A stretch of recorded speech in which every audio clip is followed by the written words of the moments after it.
with Congressman Ted Yoho. He's a member of the Foreign Affairs Committee. He's a top Trump supporter.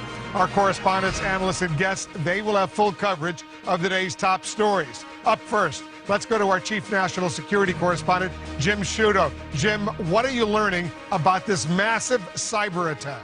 Well, we're learning now that a third wave of this attack is now underway. This attack growing. Take a look at this map here. You'll see that it started this morning across the northeastern part of the United States, knocking down many popular websites as well as cloud computing services, slowing many internet connections to a trickle, and then even spreading across the continental United States and across the Atlantic to Europe. But look at this tweet that just came out a short time ago. This from the WikiLeaks account saying, Mr. Assange is still alive and WikiLeaks is still publishing. We ask supporters to stop taking down the U.S. Internet.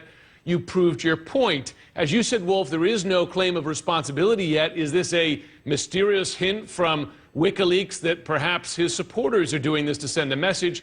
No confirmation from U.S. investigators who are looking into this. The Department of Homeland Security still investigating. U.S. officials with knowledge of the investigation tell me they are looking at all possible causes, including both criminal activity as well as the possibility of a cyber attack by a state actor.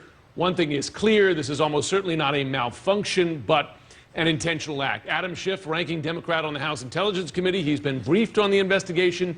He says that U.S. investigators have the forensic capabilities to determine who is behind this attack. He's confident they will do. And just a short time ago, Wolf, a senior government official, again involved in this investigation, tells me that these denial of service attacks today are not catastrophic, though they have resulted in only slowing down internet access. Despite that, they're taking these very seriously, and they plan to discover and determine who's behind these attacks. Wolf? There's some concern also, I hear, that this could be a test to see how it goes and a bigger attack potentially could come down the road. Are you hearing that?